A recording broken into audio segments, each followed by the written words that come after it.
What's up, everybody? This is Josh coming to you with another episode of the Affiliate Marketing Show. Please be sure to like, follow, and subscribe to stay up to date on all the latest marketing news, tips, and trends.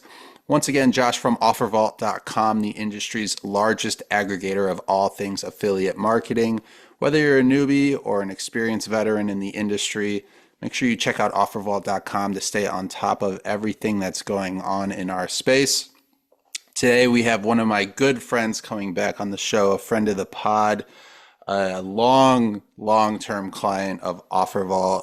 It is Anna Gita, founder of MaxWeb, an affiliate network with the best converting VSL offers in the industry, the fastest response times, and the friendliest affiliate managers that will bend over backwards to help you crush it. What's up, Anna? How we doing? Hey Josh, I am so excited to be here. Highlight of the week, catching up with you, and I look forward to having a fun conversation. I didn't even put this as work in the calendar. It was just like catching up with Josh. Yeah, it's Bam. just two friends catching up, happened to record it. Maybe we'll put it out there for everyone to watch. Um, Exactly. Thanks for joining us all the way from Romania once again. Last time we had you on the show, I remember a big topic of conversation for us and MaxWeb was VSLs. You really kind of broke it down on a very detailed level, which was awesome. I'm sure there's people watching this episode that didn't catch that, so we'll definitely go over that again. That's Um, a good idea. yeah, in general, maybe just give us the quick bird's eye view of what a VSL is once again, and then we can kind of talk about which offers are, performing the best using that kind of method in this space. I would love to. And VSLs have been for us. That's how we build. That's my idea when we had the network. Besides having a place for affiliates to learn and whatnot, I wanted to create a lot of video sales letters, and I'll explain in a second how VSLs work. But we've been creating VSLs and running VSLs for 10, 12 years now. And I've noticed the last couple of years, even at the big conferences, and there are a bunch of courses and people that come up to teach others how to do VSLs. And, those people came to MaxWeb, they learned from us. So I'm humbled and excited to see them, push what VSLs are. But if you really want to learn what a good converting VSL is, without bragging or anything, just sign up with MaxWeb, talk to your account manager, because we created VSLs. We won't charge you money for checking them out or trying to run them, right? You don't need a very extensive course to understand what VSLs are. So in a nutshell, back in the day, like 10, 12 years ago, a lot of affiliate marketers, we use e-com style pages. That's how we call them. So basically, it's a pretty product. You would see a bottle or a gadget, whatever, with a headline, and then some testimonials. You would scroll down, read through everything. So we call it the TSL, text sales letter. A VSL, it's a video sales letter. So you have the component of a video. Now, what's very interesting here, first time you would see a VSL, you'd be like, who watches 45 minutes of this like boring, weird overlapping, like a picture of a banana, then like a lady falling over. It's very hectic, but it converts beautifully. Do not look at a VSL thinking, oh, I would never buy what they're selling, because we are trying to sell what converts, right? With performance marketing, when you look at a VSL, let's be honest, it's not a brand building experience, right? It's a performance based experience. So those VSLs, their goal is to get clients to click, and when you watched 45 minutes of someone telling you how to, feel better for your nerves or sciatica or back pain to feel better, you're so excited. You're probably going to get a bundle of like a 6 month supply. And that's performance marketing, right? You have a VSLs, you have a headline, which is very aggressive. You have the long video, which is very hard to create. I mean, in a second, we can get into how to create a VSL, but long story short, it's a video, right? And it's not a short video how you use on Facebook. It's an aggressive method of captivating the customer and getting them to click. Yeah, you mentioned kind of like all the different parts of a VSL. Like, I assume the opening hook, if you want to call it that, has to be one of the most important and probably one of the shortest, I would think, just naturally. Yep. So, what goes into like, such a short part of the overall VSL, but so much importance behind it? Like, do you have some pieces of advice that make for a good hook when you're opening a VSL, things to do, things not to do? Don't try to write it yourself. I've seen, and we ran at MaxWeb because we have an internal team of media buyers. We try to write our own offers. It rarely works. It's a special set of skill, like not creating the VSL because that's different. The copywriting aspect of a VSL, that hook that Josh was asking about, that you need to have like a special skill for that. And I could tell you, like in general, storytelling sells very well, testimonials, but the way you hook the customers, it's either through fear, right? Like if you're not starting to take care of your health, diabetes would affect you negatively. You either want to make people feel like a piece to their vanity, right? Because you want to look good, you want to lose weight. So it's really a story as old of time. You want to have a hook where you want to make people care about their family. Like if you play the angle, your family wants to have you for longer, lose weight, so your grandkids have someone to play with.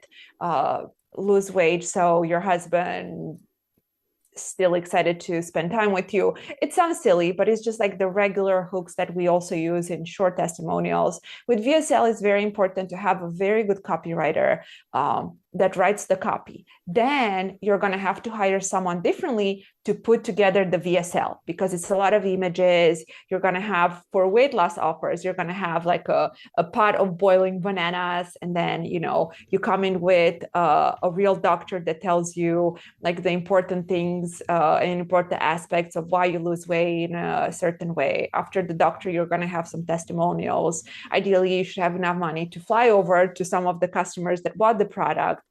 So the copy is very important, but then someone that builds the VSL, someone that designs everything in a certain manner, a good developer to make sure he puts all the right pixels, a good fulfillment company, and a good customer service. Because if someone calls and says, dude, I don't want this product, it's very important with high performance marketing to be very quick to give money back to people that are not excited about your product, because if not, chargebacks have ruined so many businesses because vendors come in, if they're not used to our industry where people are very aggressive on the way they market. The secret is to also be aggressive in how quickly you reply when someone is unhappy and say, you know what, sorry, here is your money back.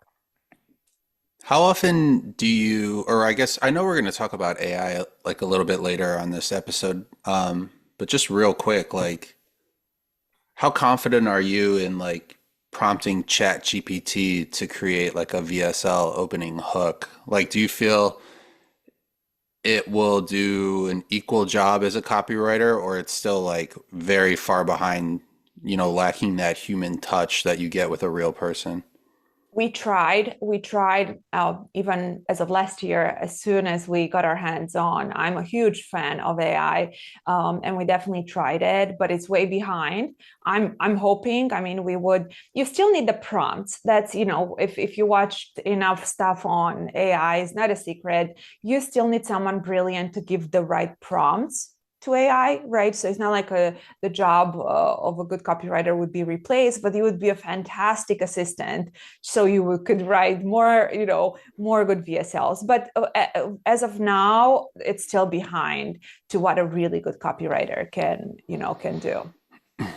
All right, because I just asked ChatGPT to create an opening hook for a VSL for a weight loss campaign. Here's what it said. I love First, it. first of all, it starts off by telling me, spoken in a calm, confident voice over a visually engaging scene of someone looking at their reflection or struggling with clothing.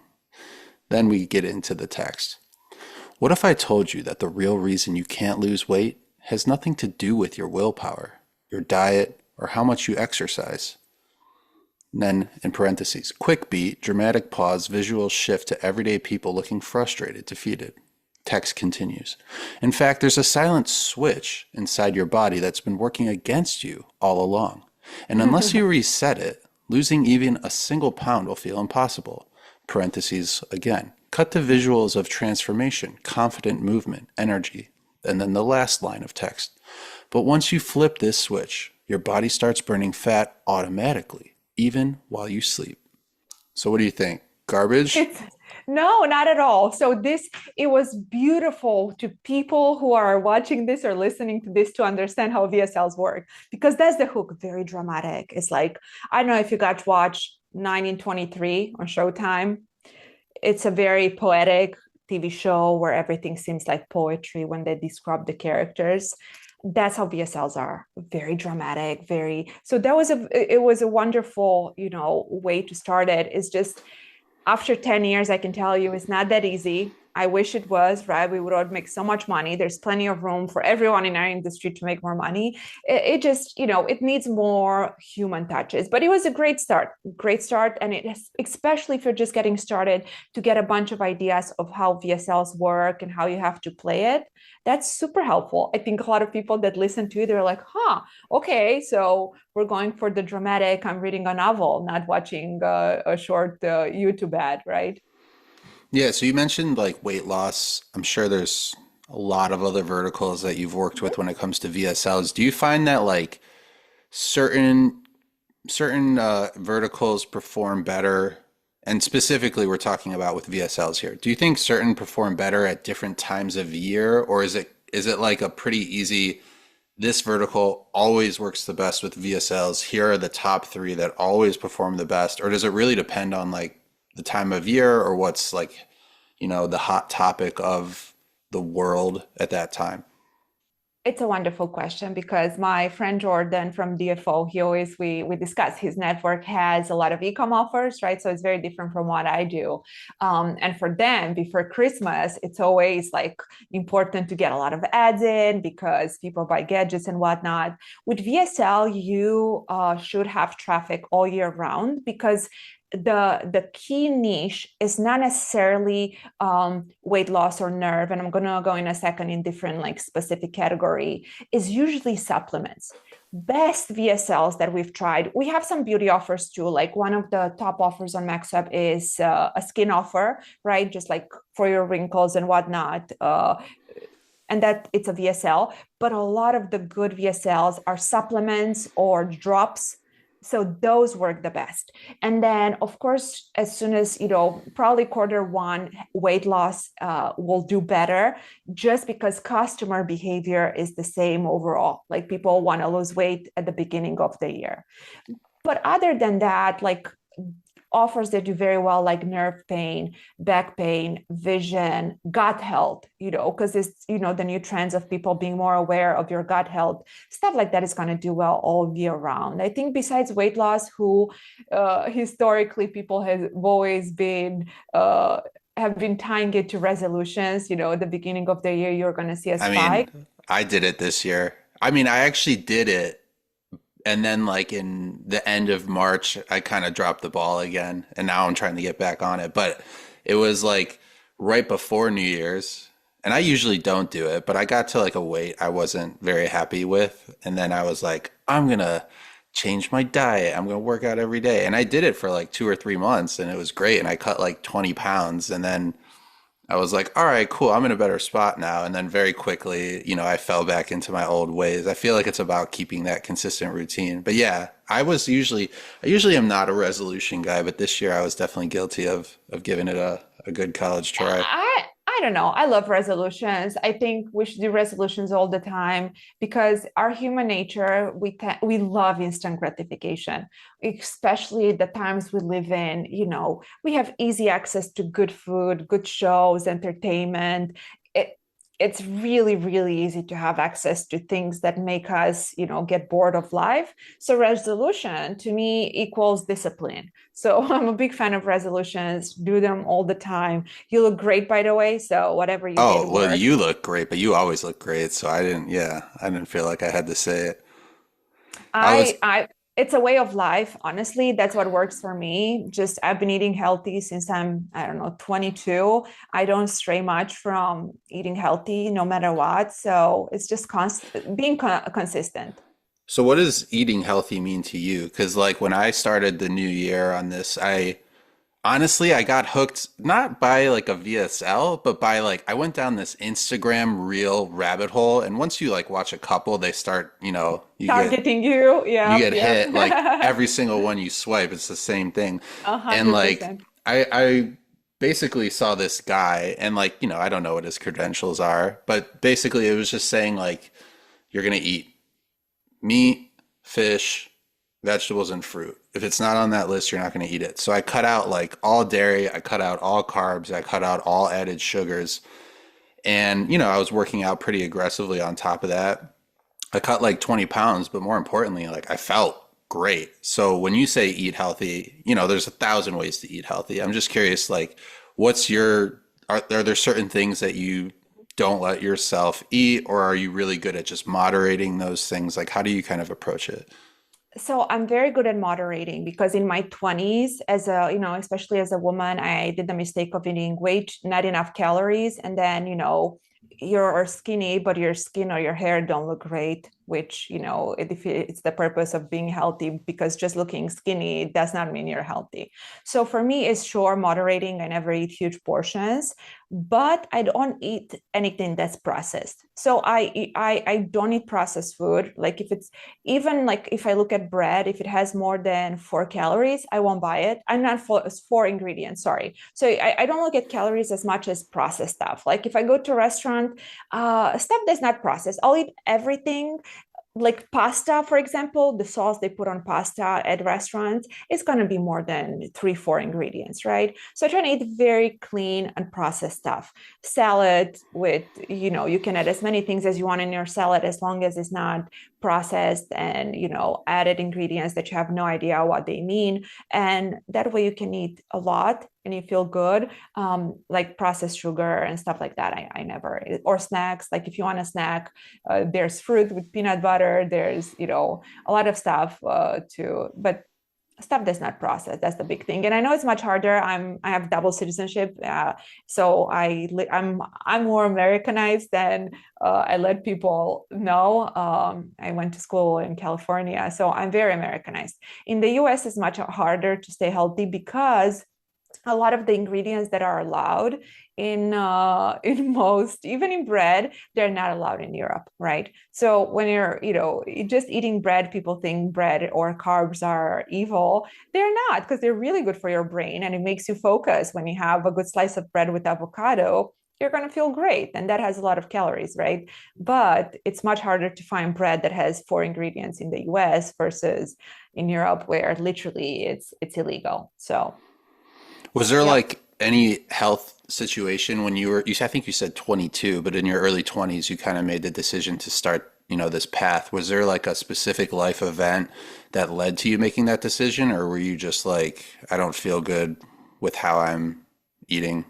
I moved to the US when I was 18 and my metabolism caught up with me. So I gained weight and I did not like the way I looked. I was like, okay, I don't know, it's not politically correct, but being overweight was not my thing, right? I was like, I started running and I started looking into what it means to eat healthy. So I did like the calorie tracking, and that helped the most to lose weight, like not having more than 1,200 calories a day. But that was the thing, the US way of eating caught up. I gained weight and I started running and eating healthy because I wanted to look good.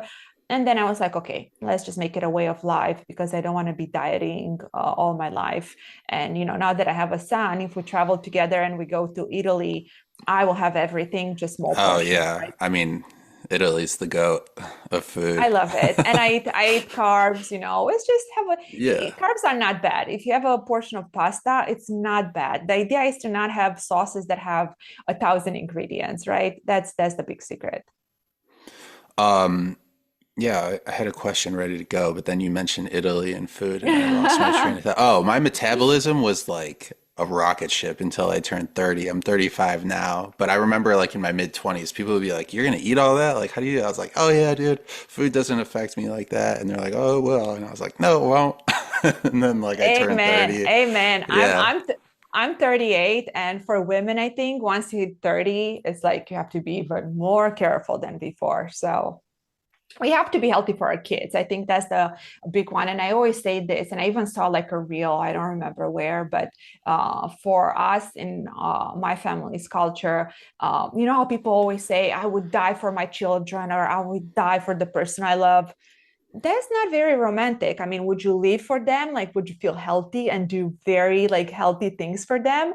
That's how we should think, you know, because Mm. dying for someone, it takes a second, but living healthy and feeling great, that takes a lot of discipline. Yeah, no, I can relate. I don't know if I told you this, I've mentioned on the show, but I'm a recovering alcoholic. I got a couple years of sobriety, but Wow, the good for reason you. I got sober was because like my 1 year old son, like he's one, he doesn't know what's going on, but he would like watch me drink and I was like, ooh, I don't like how much time do I have before this affects him? So yeah, I think what you said there is like Brilliant. rather than dying for someone, live for them in the present A moment, you hundred know. percent.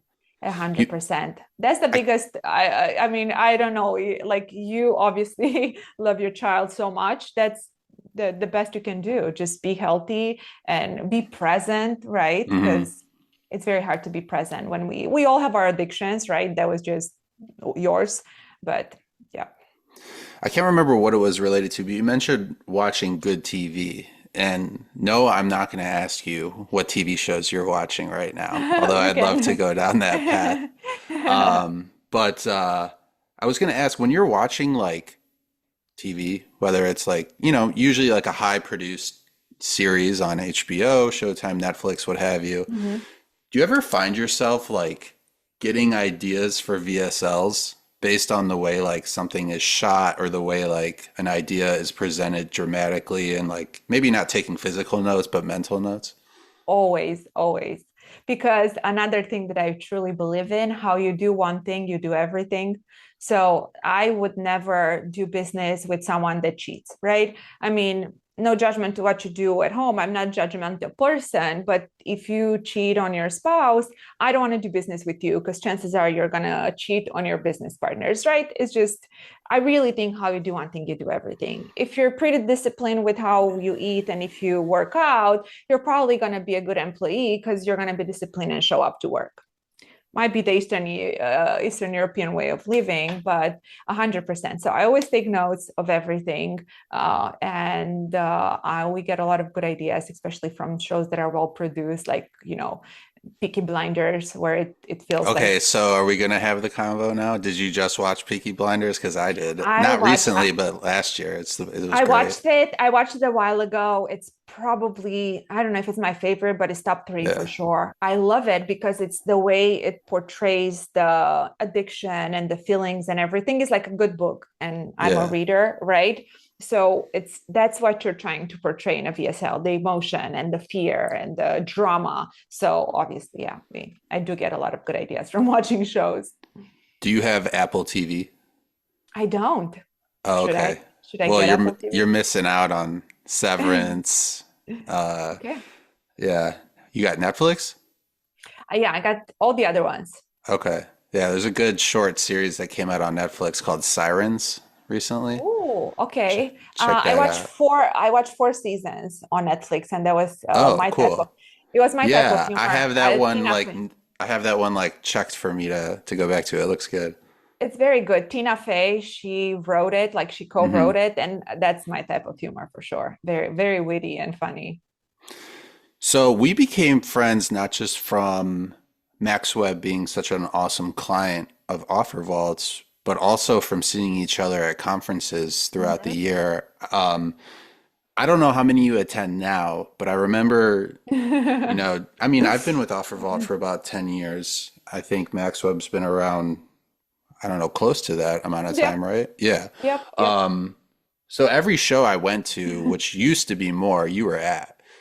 Which leads me to the next question is how many shows are you still hitting this year? And then also maybe you can give our listeners some feedback on what shows they should really be trying to attend this summer slash fall or just throughout the year of 2025.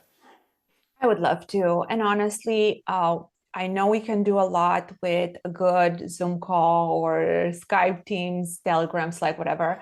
Uh, but the way I build the company and the network, being present and making friends is paramount because we are social beings. Even someone like me, I love to be by myself, love it. If you give me 10 good books, I could be inside the house for a month. But we're social beings. Like, we get a lot of creativity and ideas from meeting other people. So shows are very important. I always encourage people to go to shows. The first few shows I went to, I remember I didn't get a lot of business, but the more you go, the same faces you're going to see. It's actually a small industry. So I kept going and I kept going and I kept making friends, and slowly it pays off, right? So I used to go to all the shows, well, at least 12 shows a year. I remember I used to travel 1 week out of 4.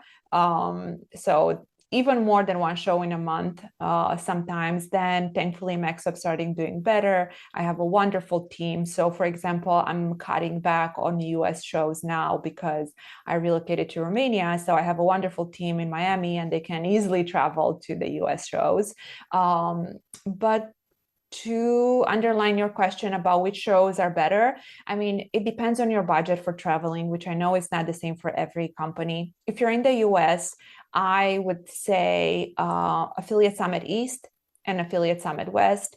TNC used to be better. I don't know what happened. I used to recommend it a lot, but it wasn't great for us the last couple of years. So if you're on the West Coast, Affiliate Summit West is huge, and you have all the niches. You'll get lead gen and I don't know, ecom, Nutra, dating, whatever. Affiliate Summit West it's pretty big, and it's not expensive. I mean, if you don't gamble, Las Vegas, you can get decent hotels for good prices. Affiliate Summit East, that's in New York. This year is going to be at the beginning of August, I believe. But the best way that we grew our business, and it's not because I was born in Europe, it was just, I have a business background, not a marketing one. So for me, it was an easy decision to spread our wings and do more shows. And I remember after we did that, a lot of companies in our space started following us to a lot of the shows. I mean, you guys were always there, like Bangkok or Barcelona, but we do a lot of the smaller shows. So my advice is this: if you can afford it, it's definitely a lot of value to go to smaller shows. So what I mean by this, Affiliate World is the big one that's not in the US. So Affiliate World used to do a show in Barcelona. Now they moved it to Budapest. It's fantastic, so much business. And they also do one in Dubai, amazing, and one in Bangkok. So if you're close to those areas, I really think it's worth it. Now we have a lot of small shows where, why I think they're better, you actually get to meet everyone. Like, is this show in Bucharest, AW Summit, and it's probably, I don't know, 200, 300 people, maybe a bit more, that join. By the end of the 3 days, chances that you will know everyone there are pretty high. And I think that's why TES, we don't do a lot of TES just because they focus more on dating. But I remember after going to TES in Prague and Portugal, I made so many friends that I still have to the day, because it's not being a huge conference. After you do, an opening party and then a couple of more, you get to make a lot of friends. So it's value in both, for sure. I love the smaller conferences. Like, for example, I'm gonna do, I don't know if you guys heard, there's an Italian, it's Affiliate Expo. It's an Italian conference. They used to hold it in Milano, and this year is gonna be at Lake Maggiore. It might be sold out for this year, but make a mental note, because I think they only allow like 200 affiliates, and it's like on a lake. It's Italy, so it's like fabulous. I was gonna say, you're just going for the pasta. Let's be honest. Are you kidding? And the Yeah. gelato, yes. Right. And Right. I'm taking my son with me so we can do like our Italian summer. But that one is fantastic. And then I don't know if you guys heard, one of our affiliates who became an expert in VSLs, and I don't know if I should say his name. I don't know. Whatever. Long story short, he's creating a Barcelona event. Are you It's talking about coming. Alex? Mhm. Yeah, Alex is a friend of the pod. We love Alex. Okay, me too. Me too. Yeah. Obviously, we're going. I don't know. You I could. wasn't sure. Oh no, I you're mean, I cool. You can't say could. anything. I Affiliate can say anything. takeover. Affiliate Affiliate takeover. takeover. Yeah, yeah. So we're obviously going to go to that because I love to support Alex. He used to be a MaxWeb affiliate. I'm so impressed with what he did with Scalers, and we support that 100% because he actually knows what he's talking about. Usually, I don't like gurus or people that do courses because they do courses and they never even run ads. And I'm not a Yeah. hater. I am not one to speak negatively, but it's just silly. It's so silly to see that. Alex actually ran ads. So, in his course, it makes sense because he's just telling you how he did it. I mean, it's up to you if you can make it work or not, right? So I'm a fan of Alex. And of course, we're going to go to Barcelona for the affiliate takeover. That's going to be a very, very good one. I think a lot of people are going to be there. Are you coming, Josh? I don't know if I'm coming. I was gonna say you're taking me not because it's Alex. I love Alex.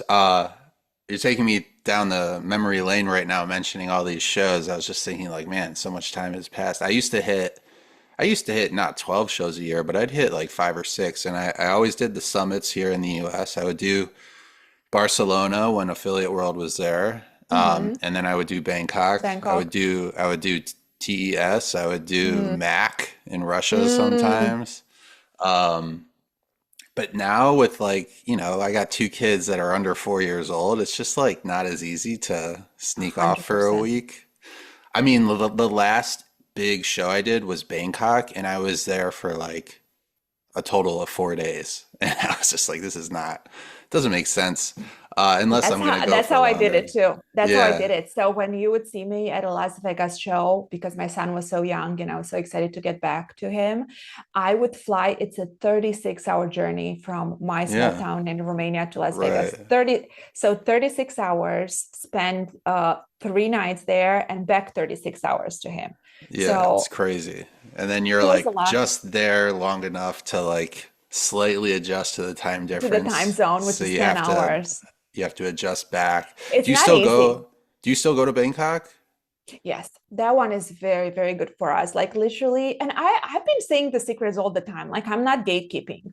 The thing is with affiliate networks, you have to put in the work. Like you can't open an affiliate network and just be like, okay, let the affiliates run by themselves and make money. You have to put in the work. You have to talk to them a lot, right? So I always say this, like in Bangkok, I encourage all the affiliate networks to go because you will have affiliates come to your booth and say, please let me run your offers. That doesn't happen at the other conferences. Like, the account managers have KPIs to trying to meet as many affiliates as they can. In Bangkok, they'll just come and they're looking for offers to run. So I definitely, definitely think it's a show. If you're looking for affiliates, I think it's worth. I think that the most expensive thing for the Bangkok conference, if I remember from my friends in the US, is the plane ticket because it's pretty Yeah. expensive from Europe too. But once you get there, you save up so much because a Oh my beautiful God. hotel is very cheap. So Everything cheap. is so cheap. Yeah, everything's cheap. I was going to ask about VSLs in our industry and like competition. I don't know who Mhm. your biggest competitors are related to VSLs, but are you guys pretty friendly with each other? Do you guys share industry secrets and things that work with each other, or would you say it's pretty cutthroat and people like to kind of keep everything to themselves to keep that competitive advantage? So for MaxWeb, the way I build it, and again, I've been honest about this since day one. The way I built the network and I built friendships with all the big VSLs creator in the space. So if our affiliates want an offer that's not MaxWeb in-house, it's one of the offers from there are a couple of big vendors in Bucharest or in Brazil. I will go to them. I will get the offer at the same CPA they would get directly. And because of my reputation and my relationship with them, we got the same payout to the affiliates, right? Because that's how I build the network. But in between each other, they're pretty cutthroat because it's a lot of copying each other's offers. I mean, it's when you see a VSL that does very well, we're very good friends with ClickBank. Their network that has been around even longer than MaxWeb, and they do payment processing, which I don't. So many times, maybe I will use ClickBank for processing and just not take the risk and just let affiliates run, without that risk. So you'll see a weight loss offers that's like the number one on the marketplace. And of course, your instinct is like, okay, let me slightly adjust the copy and create a similar one. So that has happened a lot. And then you have so many lawsuits. So it's cutthroat. But not everyone is like that, obviously. I personally have a really good network. We always share ideas, and it's really room for everyone. Like it was proven over and over again. It's not a huge industry, and if we bring customers in the industry, like if you may bring customers in the industry by email marketing, someone can target them with their phone service, right? And then from that phone service, maybe it's going to be a loop, and we send a retargeted link to a YouTube campaign. So it's in our interest to bring customers, in our industry, and there's so much room for everyone. It's not just something that sounds good, and you don't have to go to very expensive masterminds to hear this, but the abundance mindset, it's the real deal. It's the real deal. Like if you look at others as competitors, you really are doing it wrong. Focus on yourself and the business. Be kind to others, and it's gonna pay off. But unfortunately, I would lie if I would say that I don't see a lot of them being cutthroat. And right now, it's the Brazilian vendors. Everyone is not happy with them because they give really high payouts. But I'm like, good for them. I mean, if they can make it work, it's I get it. So if my math serves me correctly, you started putting the wheels in motion for MaxWeb in your late 20s, approaching your early 30s, somewhere 29. around there. Yep. Yeah. I feel like that's a pretty cool age to kind of start something so big and now to look back and see what you've grown it to. But I guess the question I have is like, let's go back to when you were 27 or 28. Like, what was going on in your life that led you to say, you know what, I'm done working for other people. I'm going to build something and I'm going to make a difference.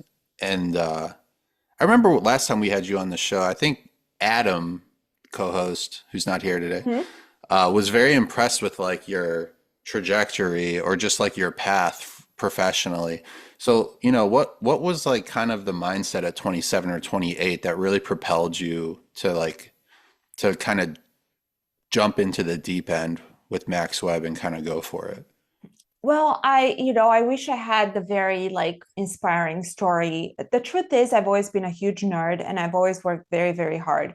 So even in my 20s, I moved to the US when I was 18. I used to work night shift to go to school during the day. So I always work really hard. And I think the big, huge secret is if you're disciplined and you're starting, and you don't have to start when you're 18. That's not what I'm trying to say. I'm trying to say that if you're disciplined for long enough, good things will happen. It's just a matter of time, right? And I've seen this with all the successful people in my circle. You just keep at it and being very disciplined, because then it's just a matter of time until things are going to grow. But even when I started in this industry, my biggest luck was that I met Mike Peters, who is to the day one of my best friends and my mentor. And I started working with him, helping him build what it was software projects back in the day. It was an affiliate network. They used to do payment processing. So my biggest luck was meeting someone inspiring who saw potential in me. And I'm always so proud to share this, because it takes one person to see the potential. And I try very hard to do that for others right now. But he saw the potential in me and he helped me a lot with a lot of the ideas.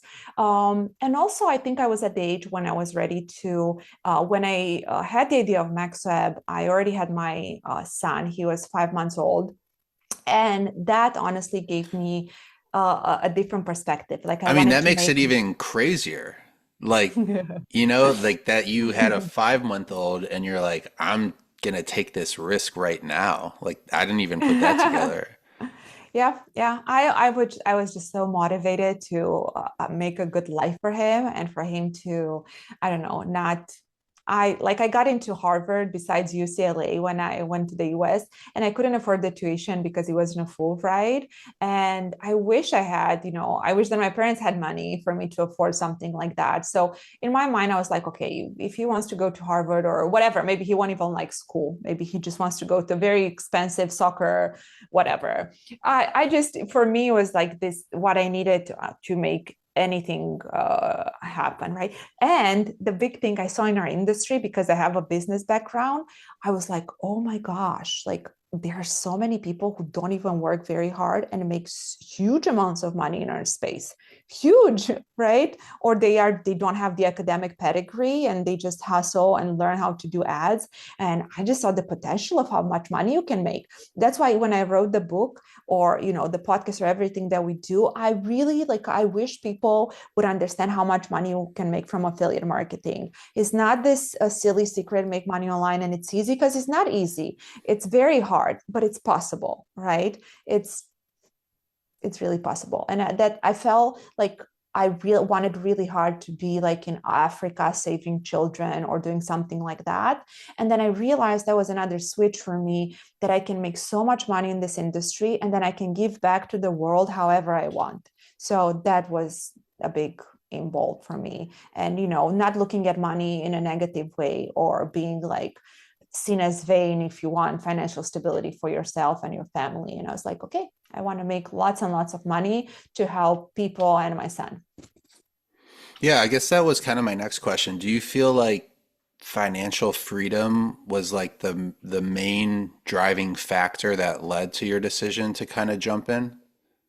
Absolutely. And not just financial freedom, money has power. Money has so much power. And because, it's not sexy or politically correct to say this, because when you want to say family is the most important or love is the most important, well, obviously, but how do you get the peace of mind to enjoy your children or, a nice vacation if you don't have financial stability? And money is power. Money is power. When my mom got sick, a surgery that was $20,000, I was like, okay, let's do it. Let's do like have an emergency.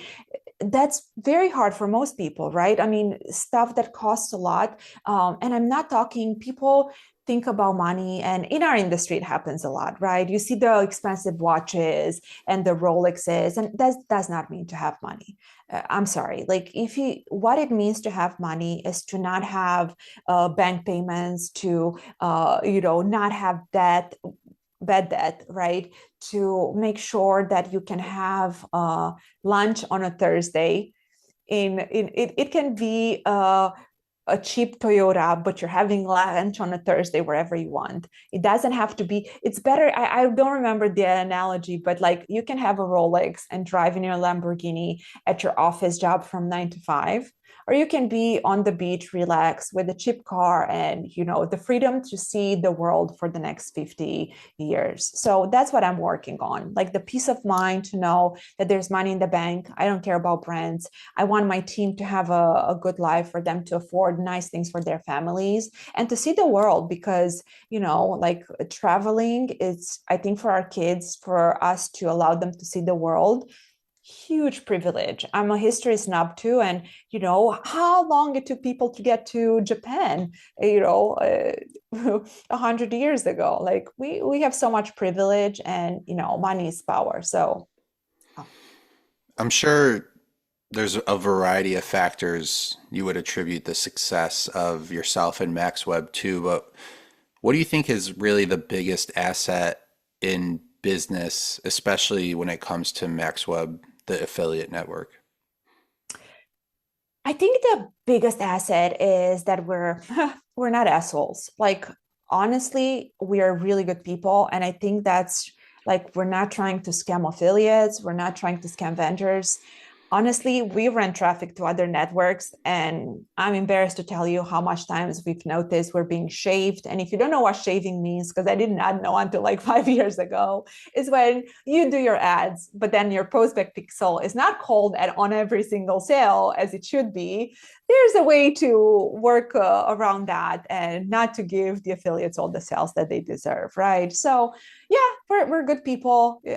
And long term, everyone will notice that, right? You might make a lot of money overnight if you're shaving and doing silly things, but we're good people. I'm not here to, that's why I chose to be a public figure of the network. I put my son on social media, which believe me was not an easy decision, but I really wanted people to know I'm a real human being. I'm building this network.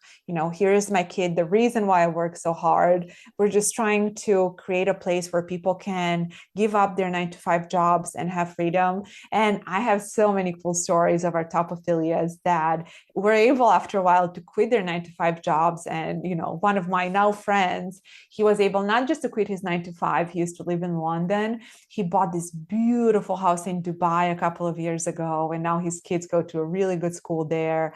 And it can change lives for sure. What do you look for in new hires? Like, how do you determine if someone has that good person factor? Are there certain things you need them to say, or is it really just a vibe that you feel from talking to them for 20 minutes? Like, what's your process for that? That's the most important thing. I mean, I could probably build a network to billions in profit if I had enough like really good people. It's not easy. Everyone, any entrepreneur will tell you the same thing. But overall, yeah, it's a matter of, and you learn. I did plenty of mistakes. I've been hiring and firing people for many, many years now. I hate to fire people. I know good entrepreneurs will tell you hire fast and fire fast. I cannot do it.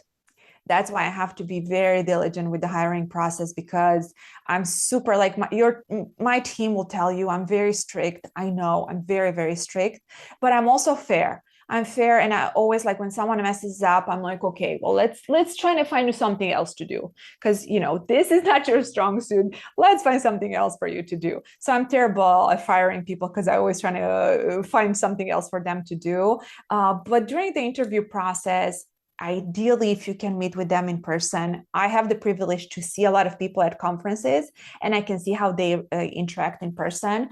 I don't like people that are condescending and mean. So that's what I look in. If I see people that are mean to other affiliates, to other account managers who gossip and are mean and rude, not. Don't get me wrong. In some businesses, I've noticed some networks only hire sharks. They only hire sharks. It makes sense. They're aggressive. They go on conferences. They steal affiliates from other networks. I'm, not judging them, but it's not our vibe. We need good people who, our affiliates. You're gonna probably see at some of the shows when we do dinners and stuff. It's a different breed of affiliates, right? They are brilliant. They make lots of money, but rarely you're gonna see their, Insta pages with silly things about what rich means. So as a leader in this industry and being a female and a founder of a network, what are your thoughts on like feminism in the workplace? I know like this isn't my opinion. Some people might associate that as like weakness, so then women feel like they have to have this like super tough exterior, especially in a leadership position like yourself.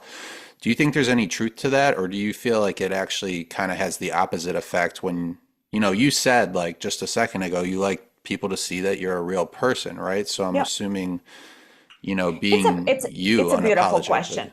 It's a Yeah. beautiful question, and I'm so happy to you ask, because obviously I'm a feminist, and I think we should all be feminists.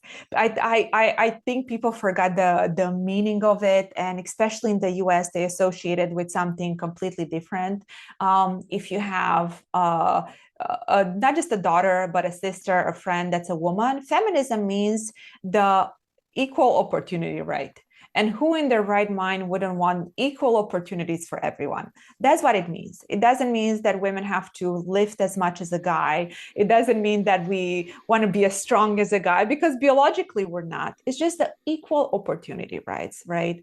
And for me, I mean, I know it's 2025, so I would love to tell you misogyny is gone. Unfortunately, it's not. And then you have the rhetoric and the podcast of so many, I don't know what happened, but like the last 3 years, I see all this alpha masculinity, very toxic, which growing up in Eastern Europe, that's how it was back then. Here, I feel like we're really going backwards, right? Because real men are very kind and very soft, because women are usually more, we have big feelings. Women have big feelings, and real men are very calm and very soft. And I don't know what happened, but this rhetoric change where where men have to be very alpha. So it's challenging, but I learned how to play it my way.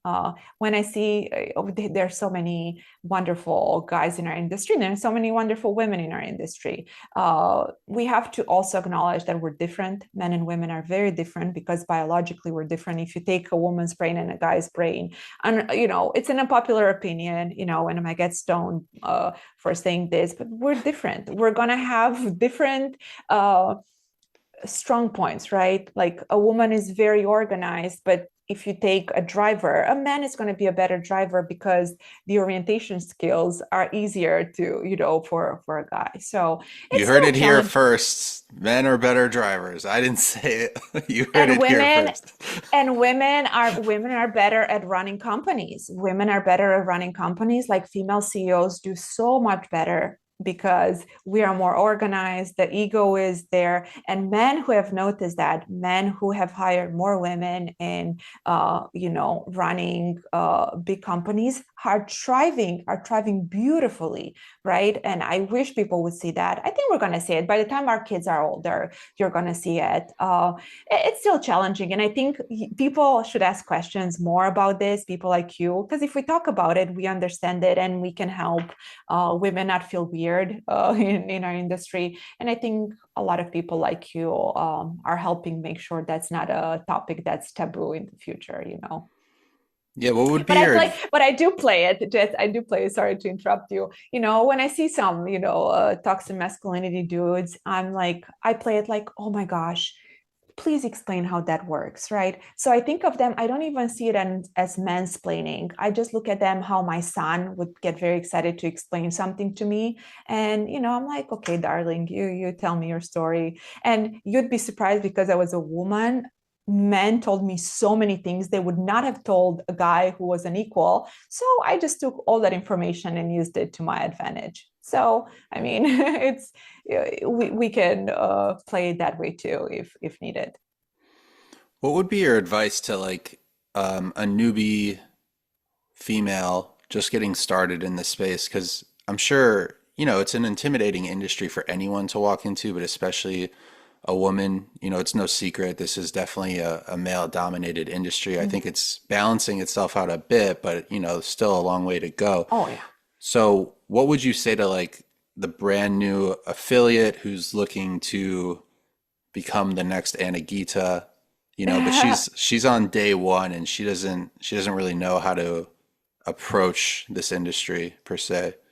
Number one advice is ask lots of questions because all the women already in the industry love to help. Love to help. I mean, I any bad client call I had, any stress and anxiety and I had on the job was never from another woman. I'm sure in other industry it could be different. I'm talking about our industry. I had so much help from other women. So ask lots of questions. Reach out if you're at a conference and you see someone on stage or at the booth.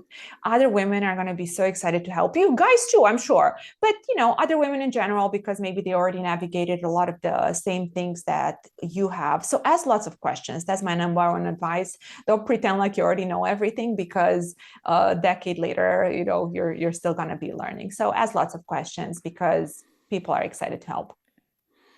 Yeah, and lastly, we touched on ChatGPT and AI, but I want to revisit that real quick. What do you find yourself doing or using AI the most for in your personal life and your professional life? Because I use it for both all the time. And honestly, the first thing, it took me a while to get here, but now when I encounter a problem, my first thought is, let me ask ChatGPT.